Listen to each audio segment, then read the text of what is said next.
Bhagavatam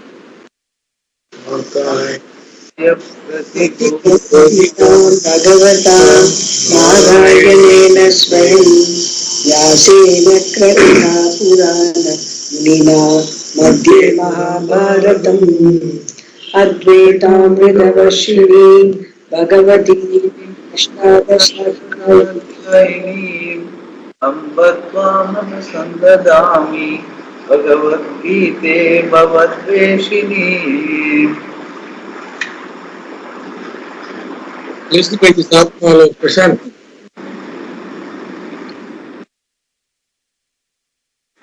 Sorry? Raining, Yeah. Not very nice. Very nice here. Is it raining there? No, it's not raining. Maybe I'll reduce the fan a bit. Excellent. Your video is not on. Let me mute you. Tell me if the noise is going. Yes. No? No. Not the noise. Okay. Okay, I am audible? Yeah, very much. No video, Shakti. No video. No video. Yeah. Now? Your video is not on.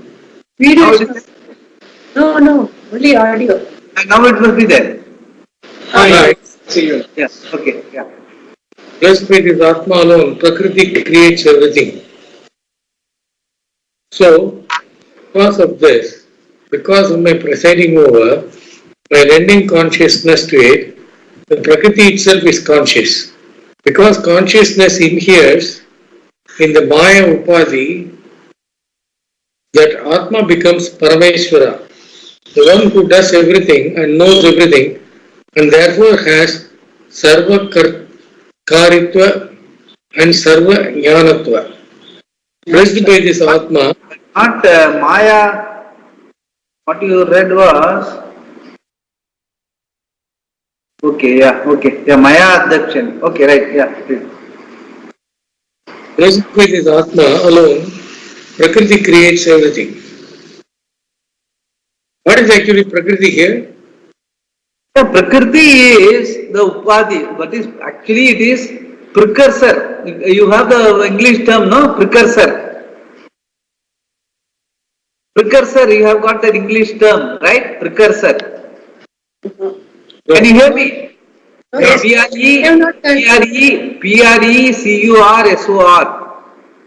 Precursor, okay.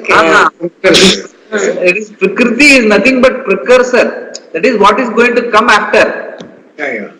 Yeah, Maya Upadhi is the sense, it is basically Nama Rupa, nothing but that. See, it is only a Nama Rupa. You start, whatever thoughts are there, you start giving Nama Rupa, Prakriti comes up. That is how you have to visualize. There is no real substance. It is only Nama Rupa, a precursor for the world you create. Like even Bhagavan, it comes, no, in Upanishads and all comes. So Kamayata, Prajayeti, like that it comes. Actually, just imagine in the morning, as you get up, I have told you this before, as you get up, you are just awareful. Then you say, I am. Like that, Bhagavan says, so Kamayata, I am. Then he says, I am. Then I say, I am so and so. I am a human being. I am Rama, Lakshmana. Then I become aware of the body. Then I start thinking about other things. This is how exactly creation also happens. From the Pralayam, the being alone is there. It comes up. Okay, so Kamayata. Then it starts, whatever it thinks, like what they say is that whatever was there in the previous kalpa, all that Bhagavan thinks. Because he doesn't have to think anew, anything. Nothing new. Everything is there already. As Avyakrita. Avyakrita means what is not yet differentiated. Vyakaranam means grammar. Okay. Grammar is what? Expansion of how to explain a usage. The first literature comes, then grammar comes.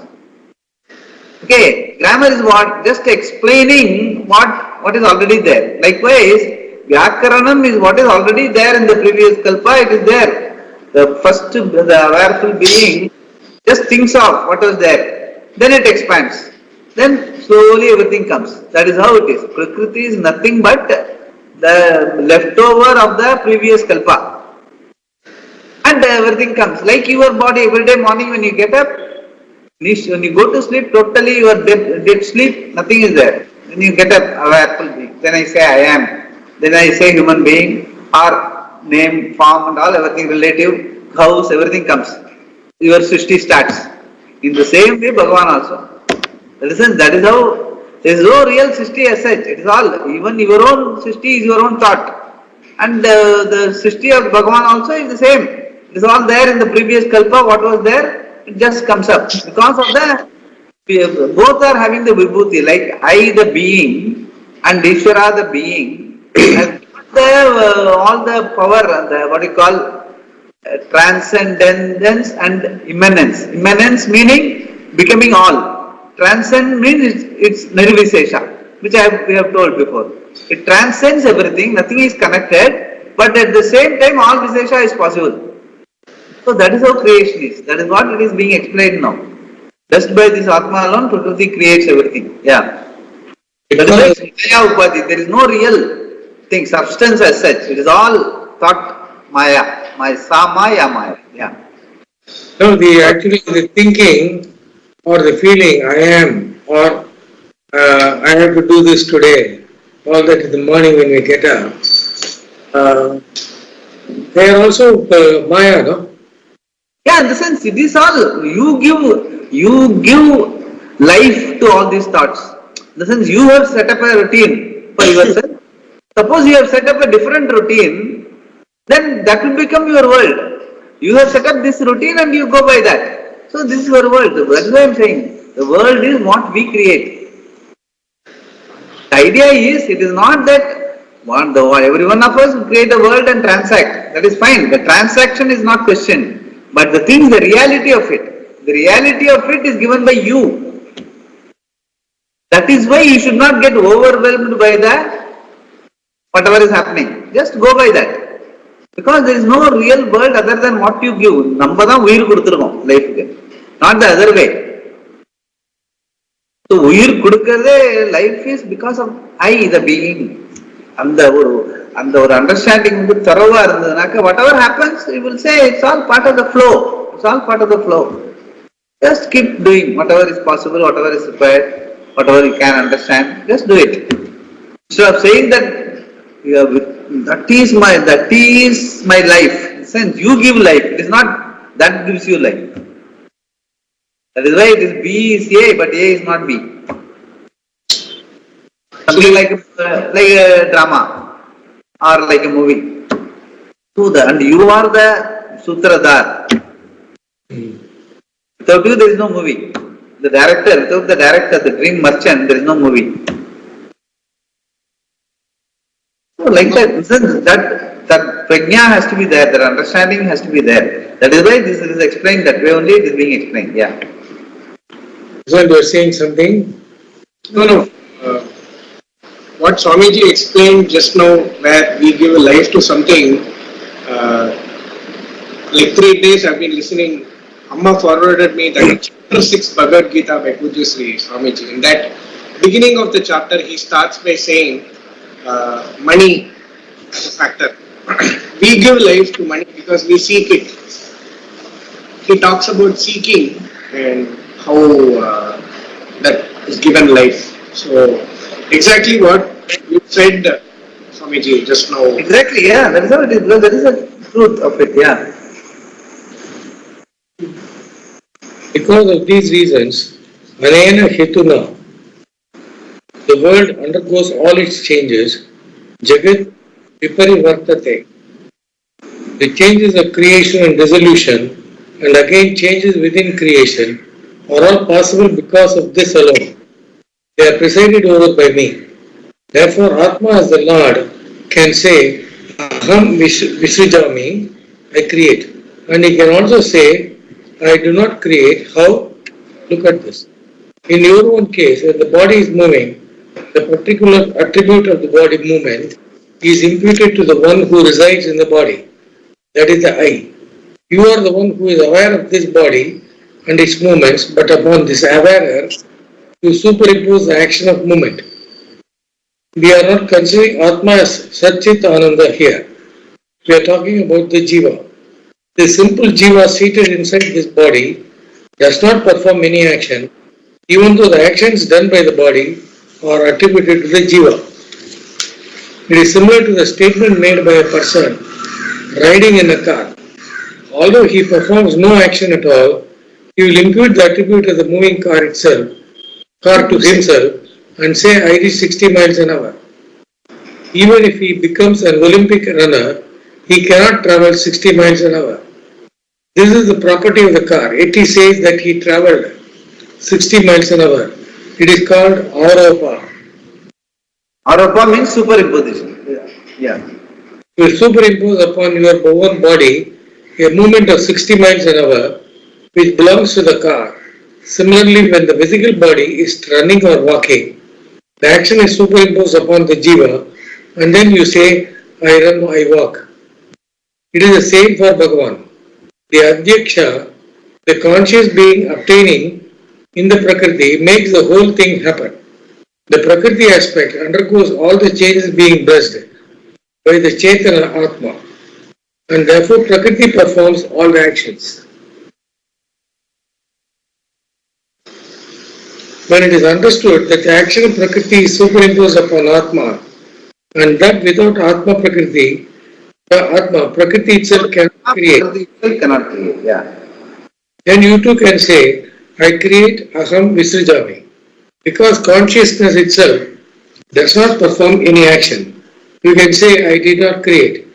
In my presence, Prakriti performs all these activities. Prakriti or Maya, of course, underwent all the changes. I remain in the Maya Upadhi, as I always have not been performing any action. Udasinavat Asina. You have seen this word, this thing. Udasinavat Asina. It is indifferent, yeah. It is important to note that Bhagavan includes the entire word here by saying Shakara. No, Sa Characharam. Characharam. Sa Characharam. Characharam means Chara and Acharam, moving and non-moving.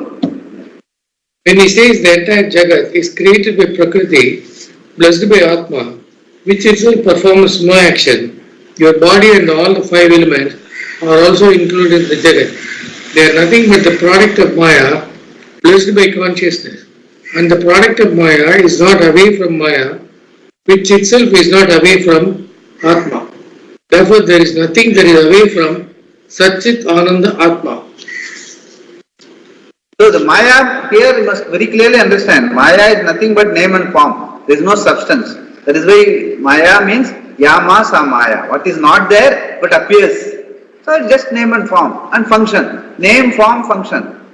That becomes our what we call our world. So there is a name and you give a form and you use it. And it is amenable for usage. Then it is okay if you fill up a space with water, that water is useful, definitely. But the space itself is not separate from the Akasha, total Akasha. There is a pot space, there is a podum space, there is a glass space, all are one space. But they are having some useful. You can say glass space and use for drinking water. You can say pot space and keep it in a corner. Likewise, you can make use of it. There is space and it is useful. But you cannot say that space is contained in the pot and all that. Space is not containable. Space is does not, you cannot, like our Shastra says, you cannot tie a veshti around space. Actually, the term used, veshti, aveshtabhyaha, they say that, cannot be enclosed. So that is called space. But it is useful. And you can give it as name also. A name, a form, and usage is possible. But in reality, there is no substance other than one single space that pervades everything. The same way Atma. Atma is also the same. It pervades everything, but it gives leverage for usage. Like you can use your body, there is a body, you can say body is space, mind is time. So because of body and time, there is memory. Because of that, you say yesterday I was there, today I am there, tomorrow I am there, and all that. And because of the space, you say that I am different from you, you are different from me. But they are all like pot space, all of us. There is only one space, Atma. It is enclosed in various places, available for transaction. We are able to talk to each other, communicate and all that. So, that is how it is. The whole life is like this. That is why it is called Maya. Maya is the Upadhi, just name and form and function. That's it. Yeah. Only when I drive the car, for example, suddenly I find one dog sitting on the road. I am not deciding anything. My hand and feet, they operate in such a way that I don't drive over the dog. Yeah, and since once you are sensitive enough, once you start doing it deliberately for a couple of times, then automatically it becomes spontaneous. That becomes part of the phenomenal world, because basically all of us are, we are empathetic towards every being around us. So all of them are one. The life is the same in all. That is, instinctively we have got the empathy towards all. But once you break that empathy because of other consideration, once you become insensitive, that becomes your way of living. Then people say, how he can be like that and all that. Because his own sensitivity has been numbed by wrong action and continuously reinforcing wrong action.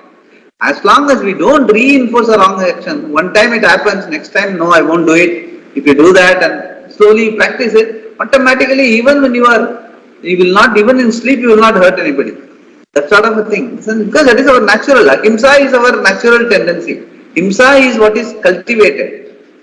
Whereas we think ahimsa is a value. That's what we will come later in 13th chapter when all values are being talked about. There ahimsa paramo dharma is the kingpin of all values. Around that only all other values revolve.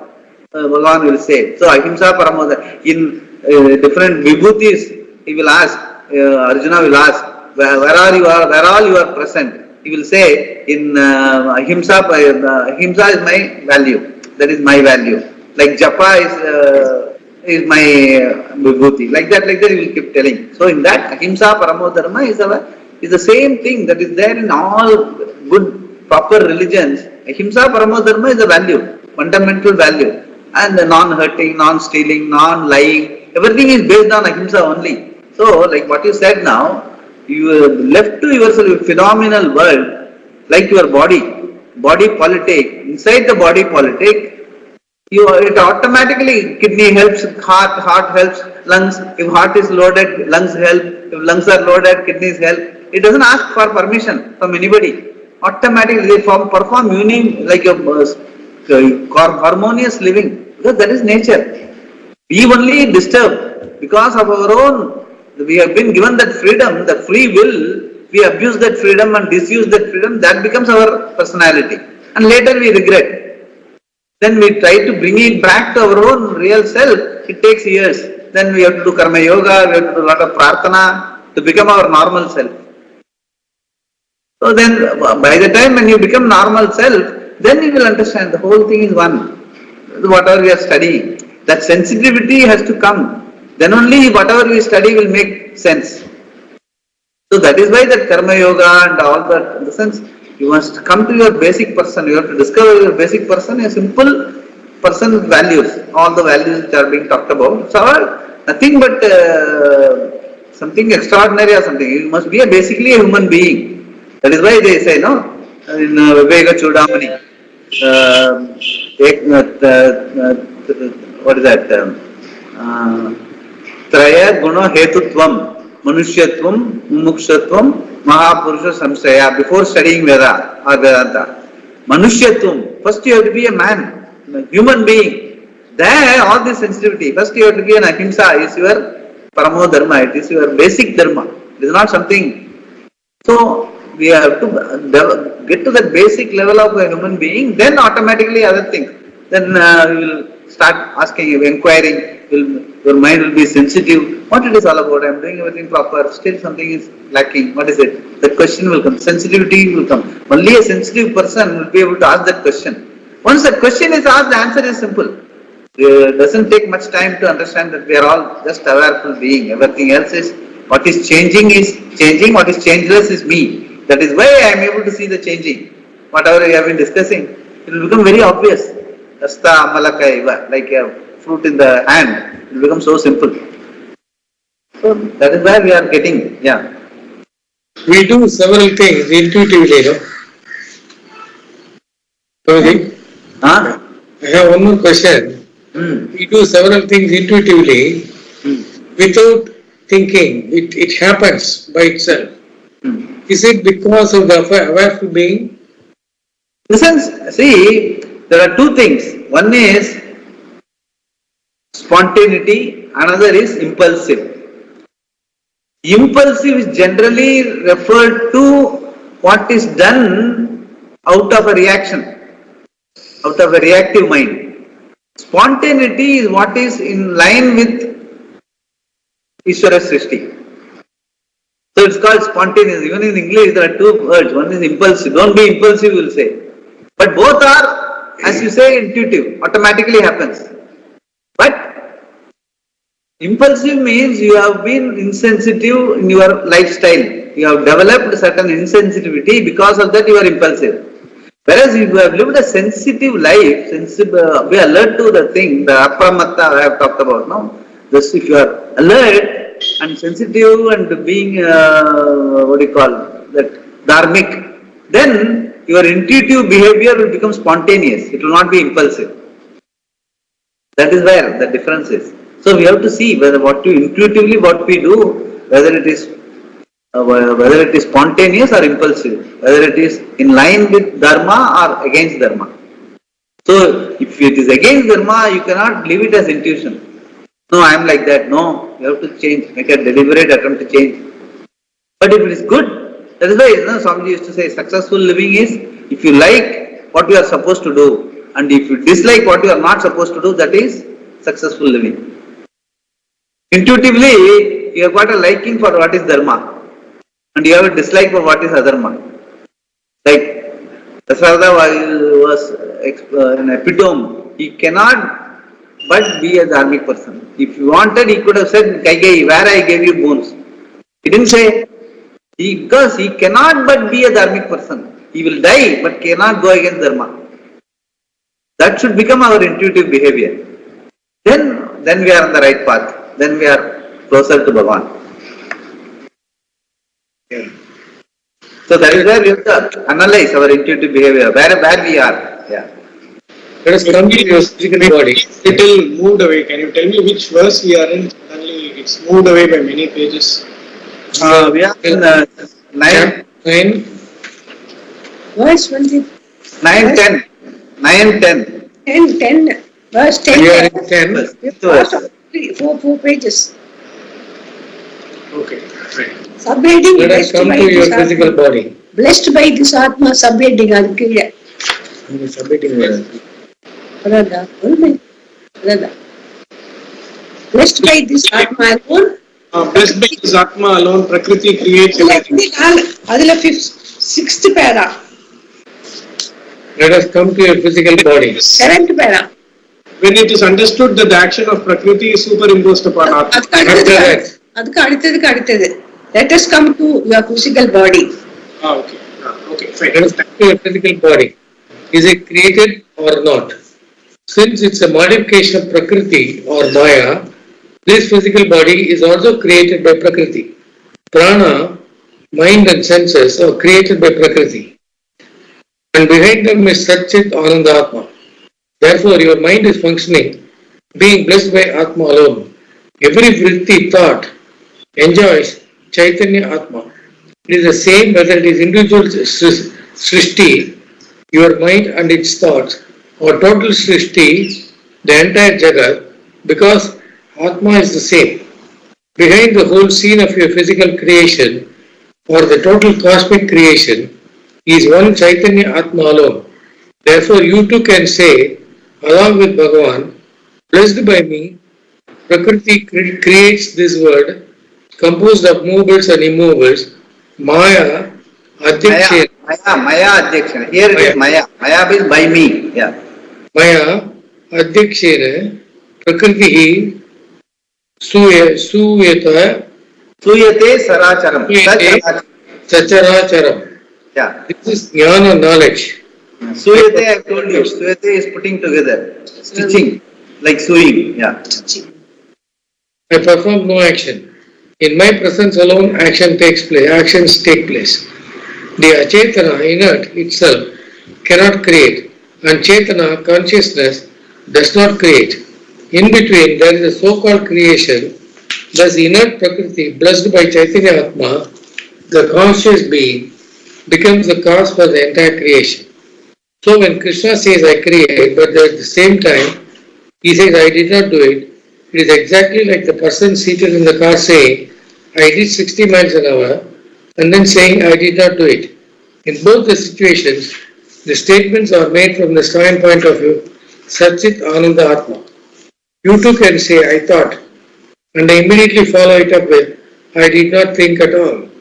It is not denying your responsibility for your action, because such denial requires that you accept an action and your doership as real. As you say, I am Karta, an agent. If you say, I am Karta, an agent, then you cannot say that you did the action and at the same time deny that you are responsible. Suppose you have this understanding that you never really performed action, even when you performed action, then when you say, I did the action and I never performed the action, you are revealing something. Yeah, this we have seen in the second chapter also. Karmani akarmaya paschet. We have discussed very at length how in action there is actionlessness. You must be able to see in action there is actionlessness, because whatever action, all the limbs of action are all Prakriti. Whereas actionlessness is you, changeless is you. In your presence, the Prakriti performs. That's what he is trying to say. So, in action, actionlessness is your reality. Action is what is happening in the Prakriti. So, in action, there is actionlessness. Same thing that he is saying. I did the action, but I never performed the action. Yeah.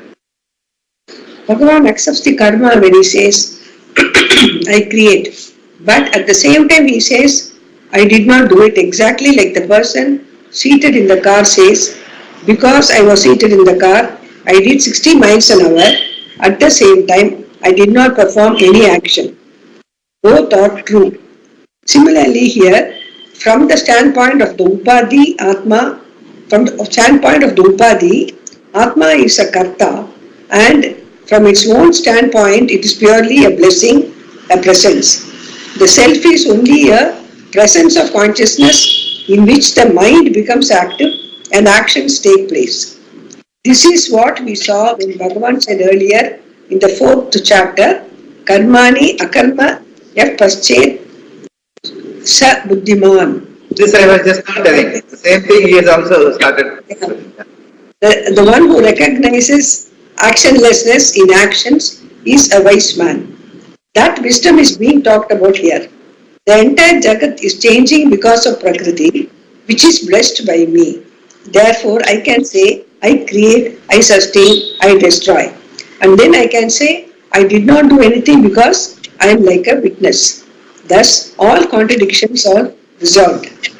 Shankara describes your own experience here and says, Rishi karmatva patti nimitta hi jagataha sarva pravrittihi. Any activity in the She meaning, she is the Chaitanya. That is Atma. Drishi karmatvapatti nimittahi jagataha sarva pravrittihi. Yeah, he is explaining that also. Yeah. Any activity in the world is because it is an object of consciousness. For example, a desire in your mind is known to you. It is the object, karma of consciousness, drishi, in the sense that consciousness lights it up. It lights up any object, even the ahankara, the desirer. Then the action you do is also lighted up by the same Chaitanya. So, where is the possibility of an action, pravriti, without consciousness being there? At the same time, consciousness itself performs no action. All the factors involved in an action, the karakas, such as the subject, object, instrument and so on, are lighted up by the same consciousness.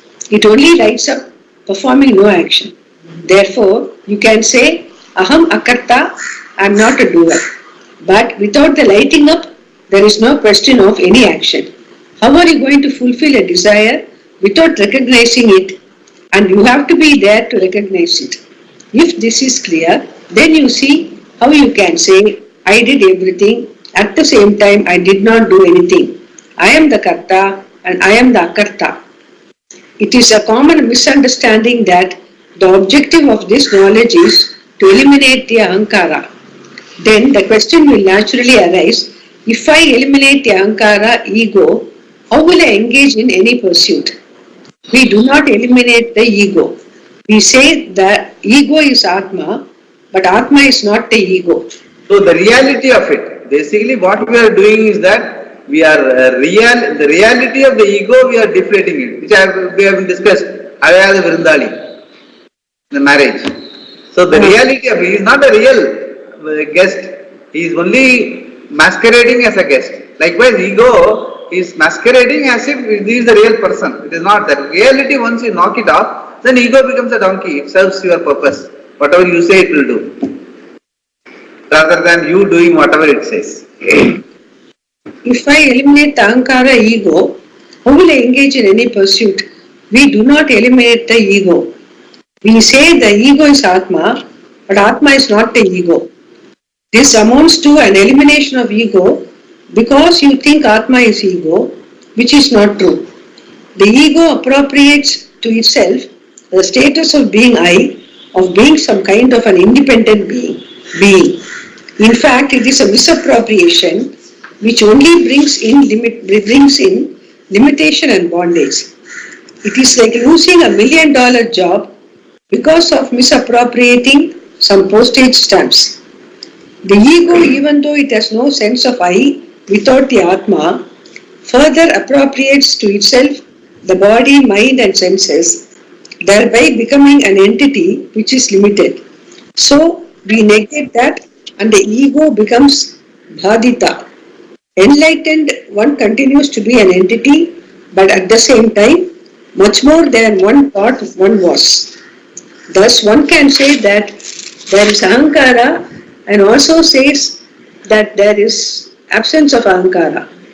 There is an agent who undertakes activity and there is no activity at all. Both are equally true. Swamiji can explain it. I am not able to understand this. The sense, what he says is, Ahankara meaning it appropriates a reality to itself. Basically it says, I am the person. For me, the body, mind, senses, all my desires are all part of the Ahankara, my person. Whereas, once you understand, Ahankara is just a coordinator of mind, body and senses. All of them are lighted by the Atma, the conscious being.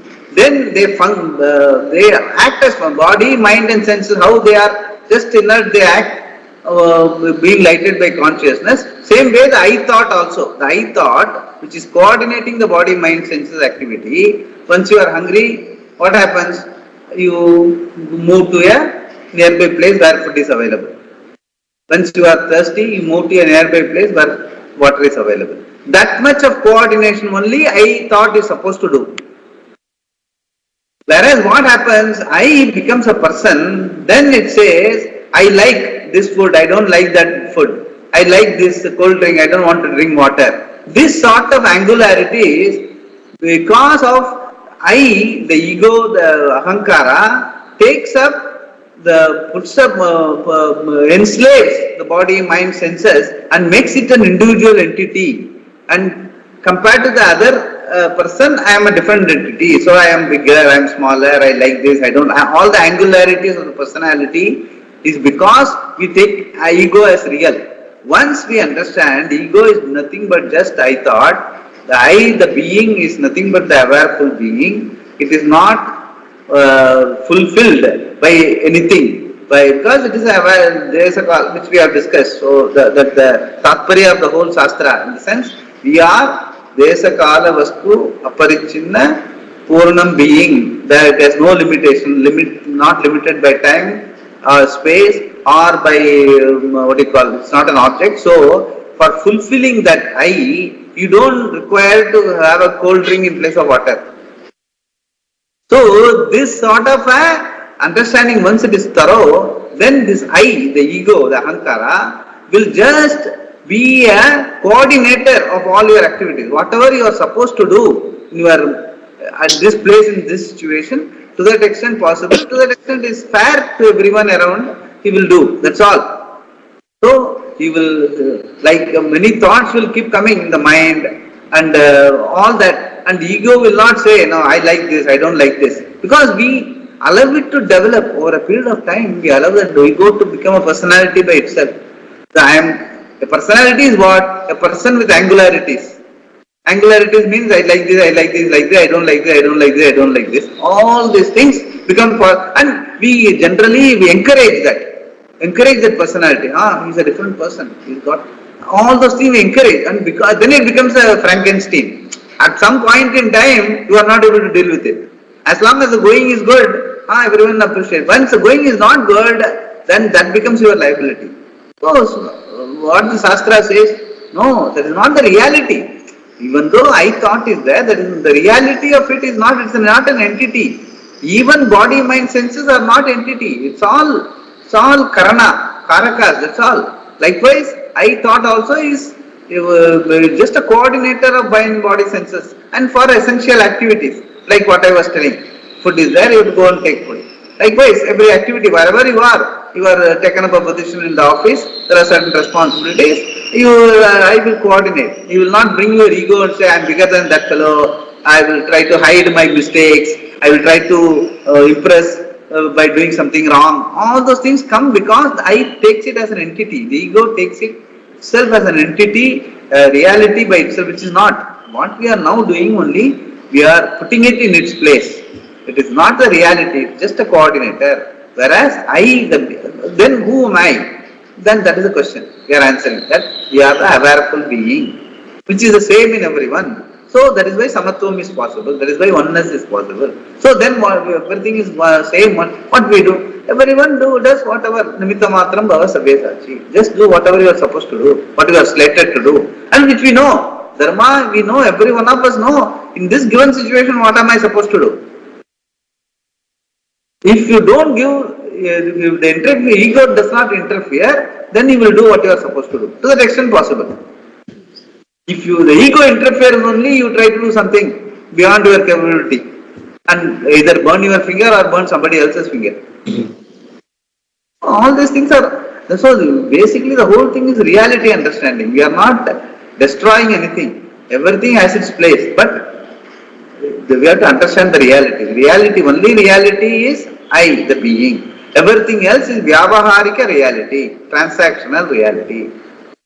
And I'll keep doing the transaction. Basically, one transaction is basically a lot of things we imagine. So, transaction means vyavahara also. Lot of things, everything is not we need to do. Lot of things we have imposed upon ourselves as part of our routine and all that. All those things we can knock it off because they are not real. Why we give importance to all that? Because we thought that my life, the way in which I live now is real. No. Only reality is Atma, the being one with Bhagavan, being oneness, being loving to everyone. And that love is the oneness because it's an expression of the oneness. The awareful being is the same in all. Whether the other person understands or not, even if he is you consider him an enemy, in him also the awareful being is the same. He doesn't understand, but you understand. So to that extent you are empathetic. If possible, try to help him. Otherwise, move away. But don't hate him. Because the oneness, the awareful being in him also is the same being which is in you. And that he thinks himself as a separate personality is a misunderstanding. So either possibly try to help him to remove that misunderstanding or let him go his way. But don't hate him. If possible, help or move away. So all those things we have to be very clear so that first thing we have to settle our own account. We have to be clear in our mind. And once you are settled, if you can help others, you can help. It's not paramount. What is important is you have to understand life thoroughly. That is the biggest service you can do to society. Shastra says that you understand yourself properly, that is the biggest service you can do to society. It doesn't expect you to, but if possible you can do that, that's all. Then you become what you call, you can say you are Mahan and whatnot, all those things. But minimum thing is you have to understand life properly, the reality of it. That is why the Ahankara is not a reality at all. What we are saying is that we are removing the reality. We are removing the air from the balloon called Ahankara. That's all we do. Shankara tells in detail the nature of desire, pravritti. I enjoy this object. I see this, I hear this, I experience this pleasure, I undergo this pain. For the purpose of that alone, I will perform this action. Yeah, correct. Yeah. Yes, whatever I have told now only is being explained now. Just go through that. Yeah. What he wants to show is the nature of pravritti is such that it has its being in consciousness. When you say, I see, the fact that you see something implies knowledge, consciousness. In I see, the seer has its being in consciousness, the sight has its being in consciousness. The object of sight is also not separate from your consciousness. Once you say, I see this, this is the object of your sight.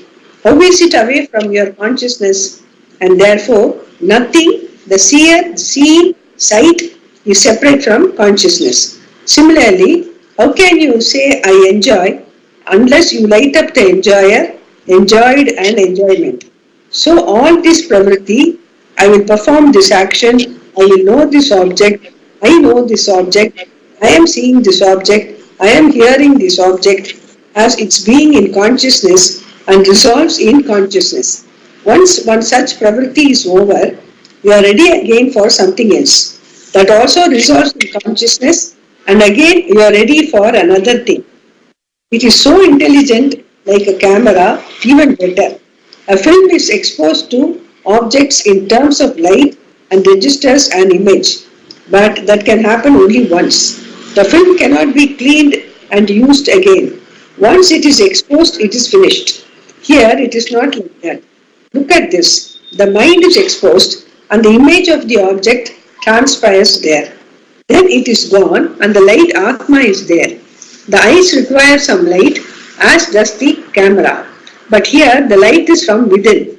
It lights up the object. Then it is over and ready for the next exposure. Another good thing about this mind is that it can store all the images in the memory so that you can recall them later. Then after a few days, some of them get erased. If I ask you what you ate the day before yesterday, perhaps if you think it over you will remember, but definitely not the day a month ago. This erasure is wonderful, otherwise your head will be full of lunches and dinners and varieties of things that you saw or read. Certain important things are always kept in memory. Memory is something amazing. How can it work unless it has the capacity to destroy?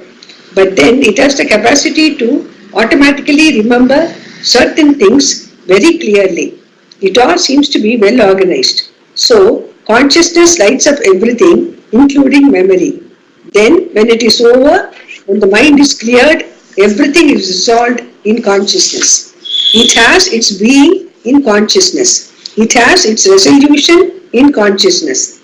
The avagati end is a resolution in consciousness. There is a lot more in this, which we will see further. So this is what it is, very important, the nirvisesha which I have been telling all the time. That is our vibhuti. We have to recognize that we are essentially a nirvisesha being, which is completely, it is not an object, it is not bound by time, it is not bound by space, it is not bound by memory also. Memory also is only a faculty. If only you activate, it will remain. Even that has to be lit by your being. So it is not your like what he said, it is not, when we say it is like a recorder, it is not that your consciousness, whatever gets recorded remains there. No. Next moment, if you don't want, you can just ignore and move on. It all depends on how much of importance you give in your mind to retain that in memory. So everything is so beautifully organized because the person, the sutradhar, the conscious being is totally unconnected to every one of the faculty. Mind has got, antakarana has got mind, chittam, there is memory, and buddhi, that is viveka. That is whether to do this or not to do this. So all the three are and ahankara, fourth one. But all of them are lighted by the conscious being which is not connected with any one of them. So it all depends on how much if you don't give importance to the ahankara, then whatever is appropriate to the given situation only will remain in memory. If you give importance to ahankara, unnecessary things, grudges and guilt and hurt will get accumulated in memory. That is why we should not give importance to ahankara. What is? Ahankara is only an instrument, like even your mind, thought, chittam, memory and all that. So everything in its place and conscious being will light up and everything will perform as per their nimitta matram. They will all be a nimitta matram in your hands. If you give importance to anything which is, because it is unreal. There is no reality to ahankara other than the being. Since you don't know, since as I was telling, when we get up, we don't know that we are conscious being. We immediately say I am. Immediately when you say I am, you get isolated from the world. And next you say I am a human being. Then you get isolated from all other species. And next you say I am so and so, son of so and so in this family. Then you get isolated from the next house. So likewise, all our isolation and fear and smallness comes from our identification. If only we are able to be the conscious being, everything else will be in its place. We won't identify, but we will use them for fruitful activity. That way it will get trained, the mind will get trained. That is what we are trying to say. In the sense, everything is lit by consciousness. That is a reality. That we must be, that should be our focus. And then everything falls in place automatically, whether it is ego or whether it is memory. We will start remembering what is required, what is not required. Will drop, automatically will get dropped off. All those things. Padikiravalkum will be, our lesson plan will be more important rather than the food he eats. So all those things everything will fall in its place because that is the reality. Everything we are giving the real time space to all of them. Once we understand our own reality, everything else will get its own reality. We will not have any lopsided reality to any one of them. Then only things go haywire. So that is very important. That's what he is trying to say. That is why he is sensitizing us to our reality. Avagati is nothing but reality. Avagati, what he means. I was going to ask you that question. Like when I was in office at the age of 23, whatever my manager said will be in my mind. I will not make note of it. I will deliver next day.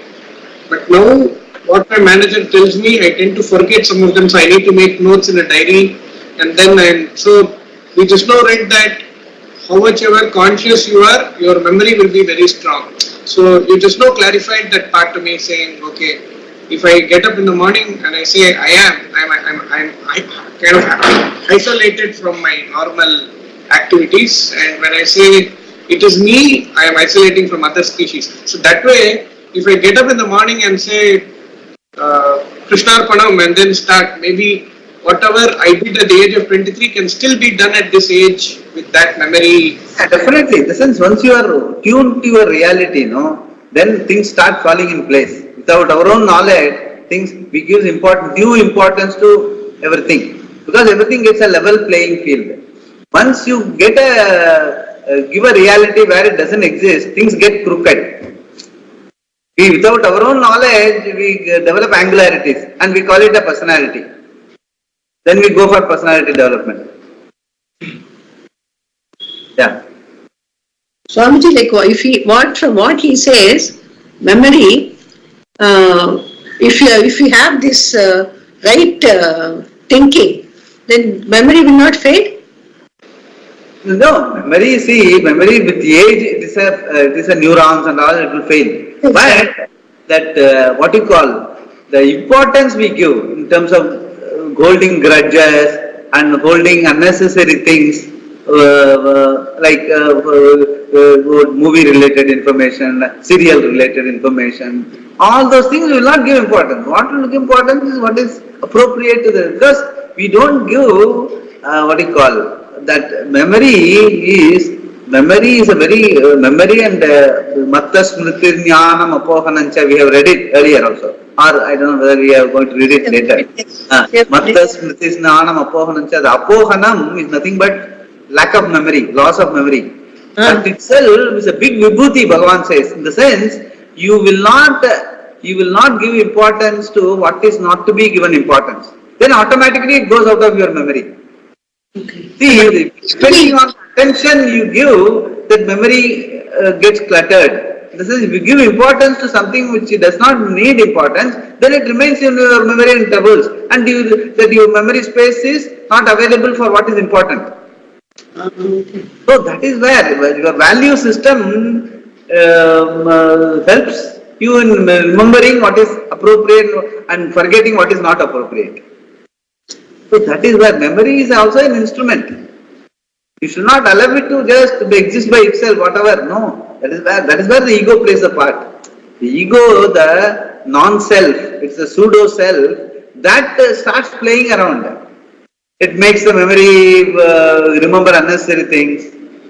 All this. That is why first the ego, the ahankara, which operates, that you should not give that importance. You must early in life.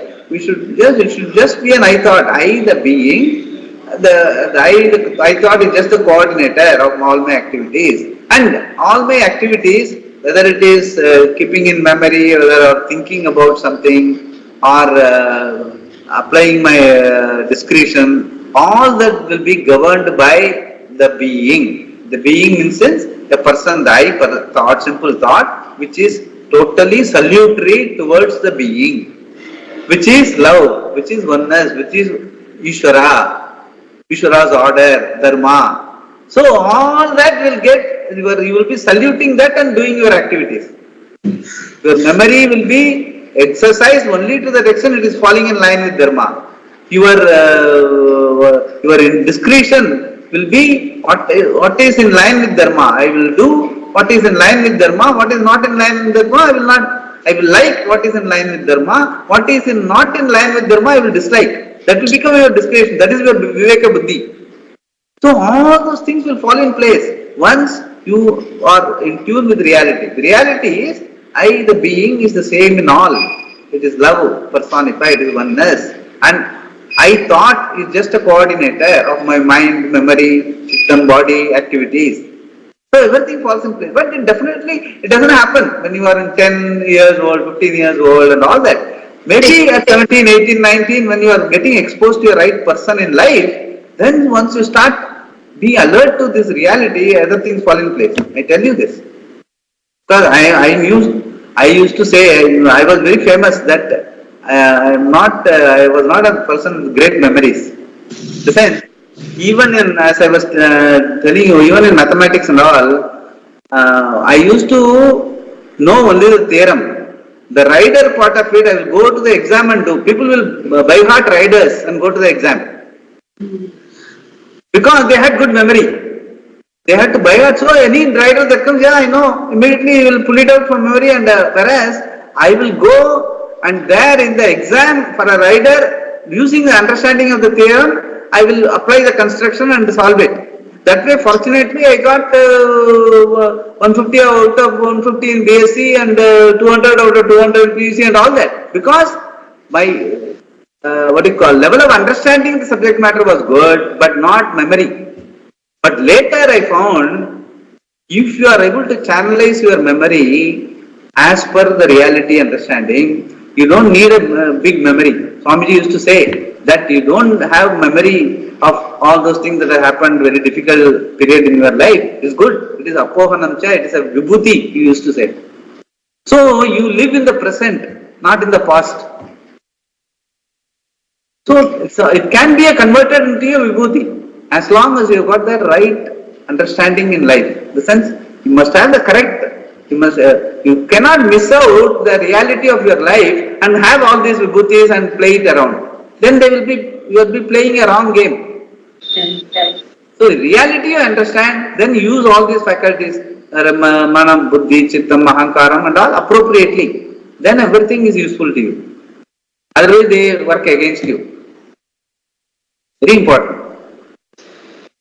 I think in the sense that we have to, in the sense if you discover the reality of what we are talking about, then all these things fall in place. And in Ahankara, one question. Respect to Ahankara, I have one question. Your voice is breaking. Yeah. Can you hear me now? Yes. No, with respect to Ahankara, I have a question. Sometimes, being a manager in the office, Swamiji, when you are leading, they will say, when you give work to that person and someone is coming and asking you a basic knowledge, like, sir, idu na debit pannama, credit pannama, அப்படின்னு கேட்கும்போது, sometimes what happens, Swamiji, you want to teach that person, so you teach him politely, nicely, in the first way. Second time he comes, you tell him, I already taught you, Nopa, please do that, like that. Some people, they will have got accountancy 100 out of 100, but when they come for work, they will only have no knowledge of account. They would have mugged up and written and they would have forgotten what they would have studied. So there, Swamiji, we have to show a little bit of ego to say, go and brush up your basics like that. So no, it is not necessary. See, it is not necessary. It is not showing up your ego. It is not showing up your ego. You are telling them the right thing. Like you have to know certain things as being in your position, your qualification. This is expected of you. I am explaining to you because first time you asked me, but now if still you continue to ask other things also, then it becomes very difficult for us. So you have to brush up. You have to, if you have some memory problem or you are not understood, you have to go back and get yourself qualified for this position properly. Otherwise it becomes difficult. Maybe 1 or 2 times I will explain, but so like that you can put. You don't have to show your ego. The sense, very important that you are alert to yourself. That even when you explain 100 times also, at no point in time your ego should overtake you. You have to be realistic, you have to be firm, assertive, but ego is just a coordinator. That part we must say. It is not, the ego is not a personality that you are a person superior to the others or different from others. Both need not be there. He has got a job to do and you have got a job to do. Both of us, we are working for the interest of the organization. So in that respect, you must tell and be assertive and tell. At no point in time, we don't have to bring out our ego means what? Inflated and unrealistic because it doesn't have a reality. That's what we are trying to say. And you have to be alert to that. That is important. When you explain 100 times also, the alertness has to be there where your ego does not come across. Especially, it is not only that, you should take careful. At the same time, the other person also should not feel that you are being egotistic.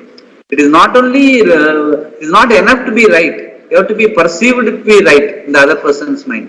Then only he will respond to you properly. Even if you point out something negative, as long as the other person understands you are doing it in good faith, he will come a long way, even he will accept his mistakes. It all can happen. It's all hard work. You have to be alert. You have to be alert to that. But a few times you have been like that, then you will find that it is very blissful or very encouraging.